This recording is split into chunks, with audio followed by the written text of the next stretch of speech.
Hi, I'm Michael Cottin from Universal Skills. This session is just a little bit about what to look for on your appliances to make sure that you're keeping yourself safe. We need to make sure that when we're using our appliances that we check the plug head. Is it intact? Is the lead? Is there any damage on the lead? If we're using a heater in this case, making sure it's on a stable surface, making sure we've not got things in front of it that can catch fire. A lot of modern appliances now are already moulded into the flex itself, and also they come with a fuse inbuilt, so there's less chance of anybody getting those wrong.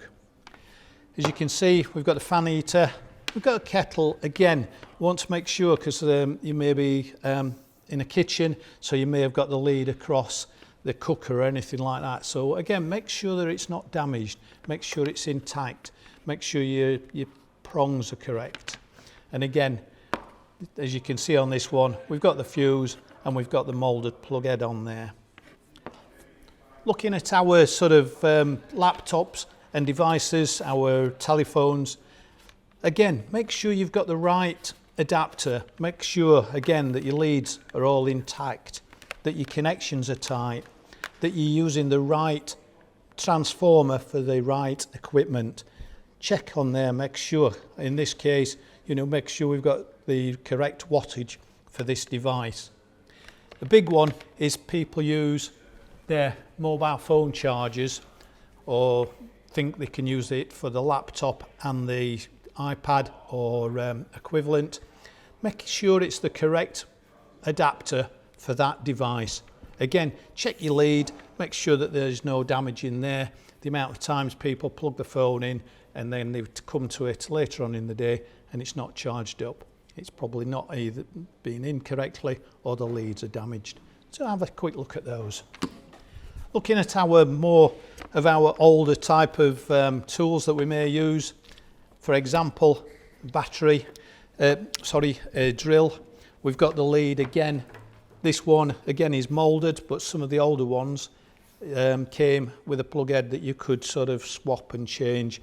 Make sure all your cabling's correct in there. Make sure your live's going to the live, neutral to the neutral, and earth to earth, and making sure that the fuse is the correct rating for the appliance that you're using it on. Again, checking that the cord grip is in place. Make sure everything's there, there's no damage, and in a lot of cases, anything that's voltage related, if it's in an industrial situation, we need to make sure it's pat tested. Okay, moving forward, a lot of places now, we've got the battery drills or the battery screwdrivers. Again, make sure that it's the right battery for the appliance, making sure again when you're charging this up that the leads are correct and there's no damage on those. Again, you've got less chance of any damage while you're working because you've not got that lead trailing while you're using it.